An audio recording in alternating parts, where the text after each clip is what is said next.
If you're skinny fat and it feels like your progress is extremely slow, this video will show you why and what you can do about it. We're gonna follow two friends through their fitness journey who have the same age, same height, and the same starting physique, where one of them will fix skinny fat and the other one is gonna end up looking about the same as he started after over a year of trying. And as a coach over the last 12 years, I've seen this scenario play out more times than I can count. So let's meet Joe and Chris, both 41 years old, 5'9", and working a desk job, both starting around 165 pounds at 22% body fat. That's a normal weight on the scale, but in the mirror, there's a decent sized belly, love handles, thin arms, and no real definition. The classic skinny fat look. Now to start their journey, both Joe and Chris decide to do a cut. They're frustrated with belly fat and really want to get rid of it. And to their credit, they do a good job. Both follow a 3 days per week full body beginner workout. They get about 150 grams of protein every day, stay in a calorie deficit, track their food intake, and get about 10K steps. And a few months later, each of them gets to 150 pounds at roughly 14% body fat. And this is when they run into a situation every skinny fat guy who's lost weight knows really well. They look in the mirror expecting to see a lean, athletic physique, and instead they see a smaller version of the same guy. Flat chest, thin arms, narrow shoulders, and while the belt is a few notches tighter, nothing about them says this guy lifts. The cut basically solved the fat part of the problem, but it now revealed just how little muscle they have. And this is where Joe and Chris go down different paths. Chris watched some of my previous videos on my experience with permacutting and how guys get stuck for years without ever putting on muscle, so he listens to my advice and decides to go into a lean bulk. He starts with 150 to 200 calories surplus per day and aims to gain about a pound per month, accepting that a little fat gain might come along the way. But Joe can't get himself to increase the food intake. He spent months earning that 14% body fat. Gaining back weight feels like losing progress. And in behavioral economics, this is called loss aversion. For us humans, losing something feels about twice as strong as gaining something of the same size. So Joe is focusing too much on a few pounds of fat he might regain instead of the significant amount of muscle he could build. So he decides to stay at 150 pounds, eat at maintenance calories, and try to do a body recomposition to build muscle without gaining fat. And on paper, that sounds like a safe choice. Now let's fast forward 4 months. Chris steps on the scale and he sees 154, 155 pounds, so he's right on schedule. Now at the same time, he realizes that the beginner workout routine he and Joe were following isn't progressing as easily as before, so he decides to get more serious and focused. He starts logging every session, cleaning up his technique, pushing his sets closer and closer to failure, dialing in nutrition on workouts, and hitting the like button on my videos. He even bought a set of fractional plates to help him with progressive overload. Now Joe also steps on the scale and he's 150 pounds, same as 4 months ago, as expected from a body recomposition. He grabs the measuring tape and starts checking his arms, same number as 4 months ago, chest also the same, legs also the same. And visually, after these 4 months of training, his body hasn't changed much, and his strength also didn't increase as much as Chris. They were at about the same level 4 months ago, but Chris is now significantly stronger. And this is the problem with a body recomposition at this stage. Building muscle at the same weight is possible, but it's slow and much harder to measure, especially when you're already lean and relatively light.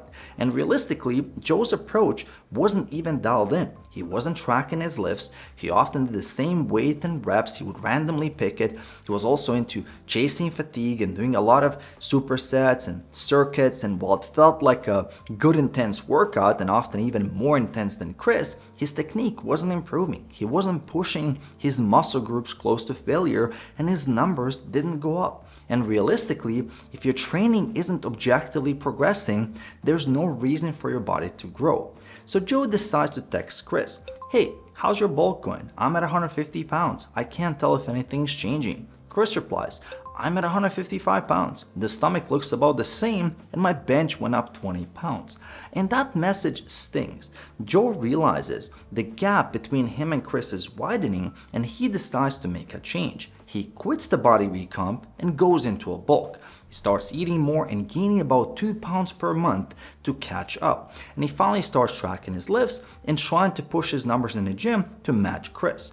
But look at the pattern. Joe spent 4 months being too cautious, and now he's gaining at double the rate as Chris. He's also trying to catch up to Chris's numbers in the gym, so he's using weight that he can't control. His technique falls apart, range of motion is cut short, and this isn't effective training for building muscle. And it's all coming from a place of frustration. He's overcorrecting, and now he's trying to force growth.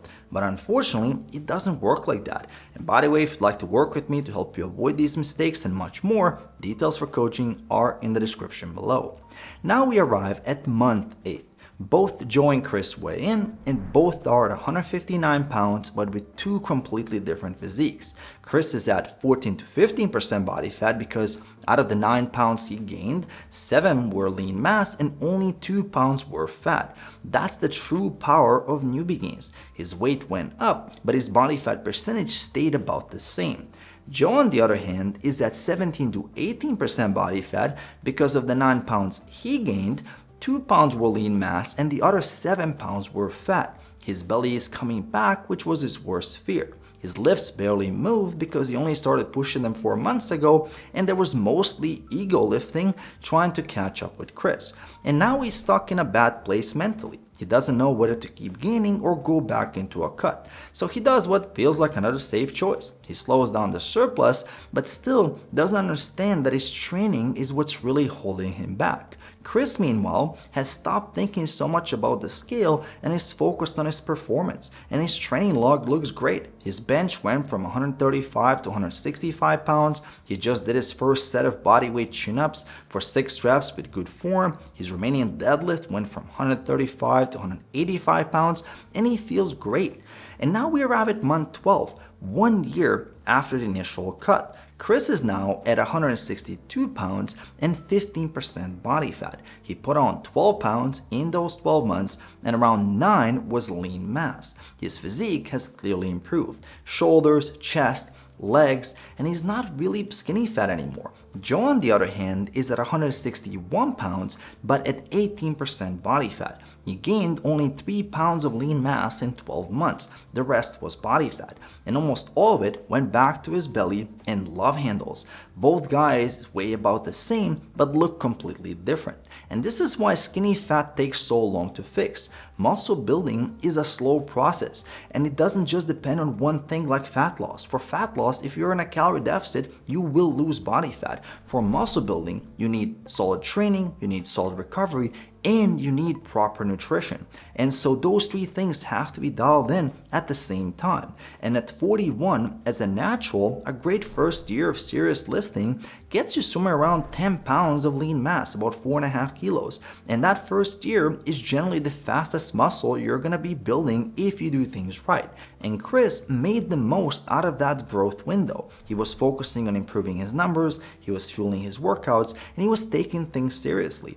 At Joe's pace, it would have taken around 3 years to gain 9 pounds of lean mass, and probably even longer because progress generally slows down as you become more experienced and you start hitting plateaus. And to be clear, a body weight composition at the same weight can work in some scenarios. For example, if you're above 20% body fat and you're at a heavier body weight, or if you're coming back from a long break and you just started lifting again, you got a lot of muscle memory, you can definitely build muscle and lose fat at the same time. Even though your weight might not change, your physique will dramatically improve. But if you've already finished your cut, you're lean, and you're at a low body weight, and you want to grow, a lean bulk is generally a better choice. And if you want my help to dial everything in, details for coaching are in the description below. Also, before you jump into a gaining phase, you definitely want to know which type of skinny fat physique do you have, and I break down all 3 types and the exact approach for each one of those in this video right here.